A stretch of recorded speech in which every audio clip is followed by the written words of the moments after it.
이단 정부가 일방적으로 추진하는 의대 정원 확대와 필수 의료 패키지에 대해 필수 의료 의사의 한 명으로서 참담한 심정을 이루 말할 수 없고, 나아가 분노가 너무 치밀어 올라 이 자리까지 올라오게 되었습니다.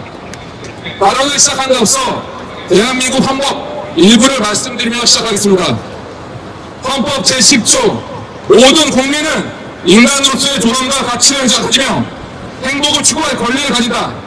국가는 개인의 가치는 불가침의 기본적 인권을 확인하고 이를 보장할 의무를 가진다.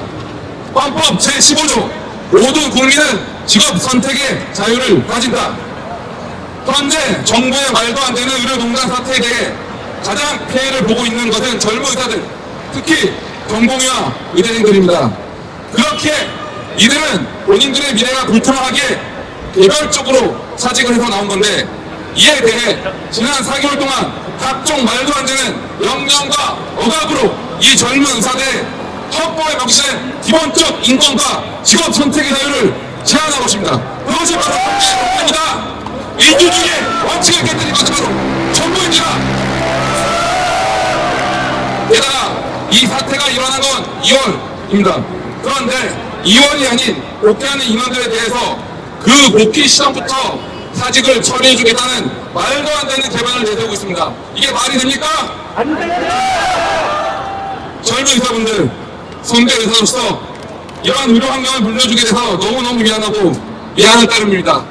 많이 미안합니다. 정말 힘들었을 텐데 이렇게 힘든 결정을 하게 해서 스스로를 사직하고 스스로 물러나게 하게 만들어서 죄송한 따름입니다. 하지만 힘들어도 이번 의료농단 사태가 해결될 때까지 조금만 더 참고 견디어 주시길 감히 말씀드려봅니다. 그리고 현재 의료농단 사태가 엄청난 잘못된 정책임에도 불구하고 정신 못 차리고 있는 정부와 이에 동조하고 있는 언론, 그리고 일부 시민단체분들, 제발 정신 차리십시오. 지금 정부가 추진하는 잘못된 의료 정책이 추진되면 10년 뒤가 아니라 당장 우리나라의 필수 의료는 더욱 놀라게 될 것입니다. 그 피해는 바로 지금 의사들을 비난하고 있는 분들과 환자들, 그리고 그 국민들이 그 피해를 보는 것입니다. 그러니 제발 정신 차리고 의사들의 말에 조금이라도 귀 기울여 주시기 바랍니다. 정신 차려라!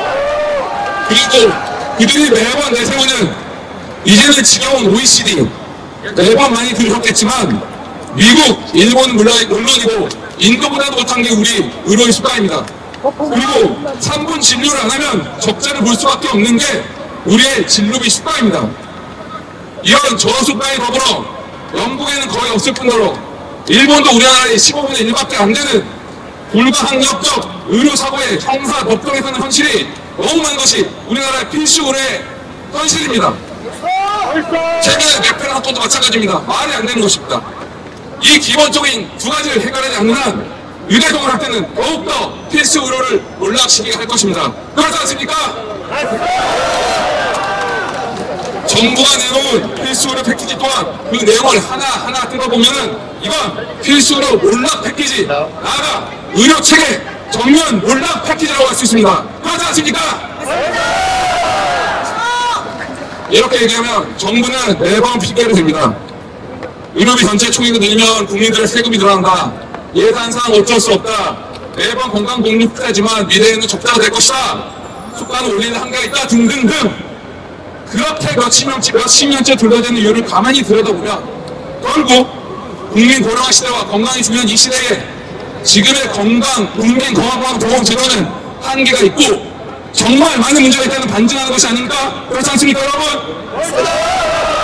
그럼 그걸 해결하기 위한 방법이 무엇입니까?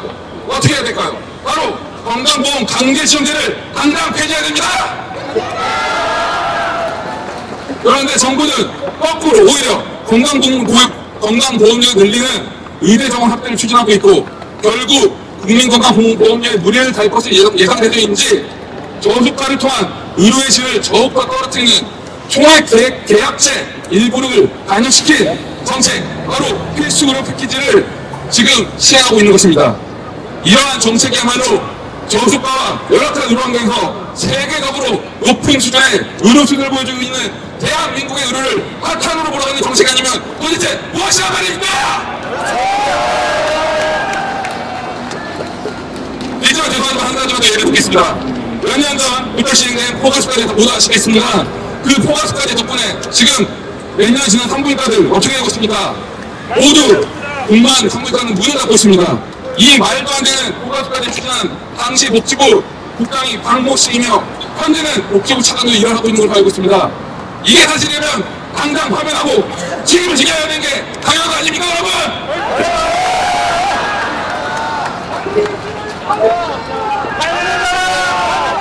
제가 이 자리에서 이렇게 목청 높여 이야기한다고 현재 의료 환경과 정책이 쉽게 바뀌지 않은 걸 알고 있습니다.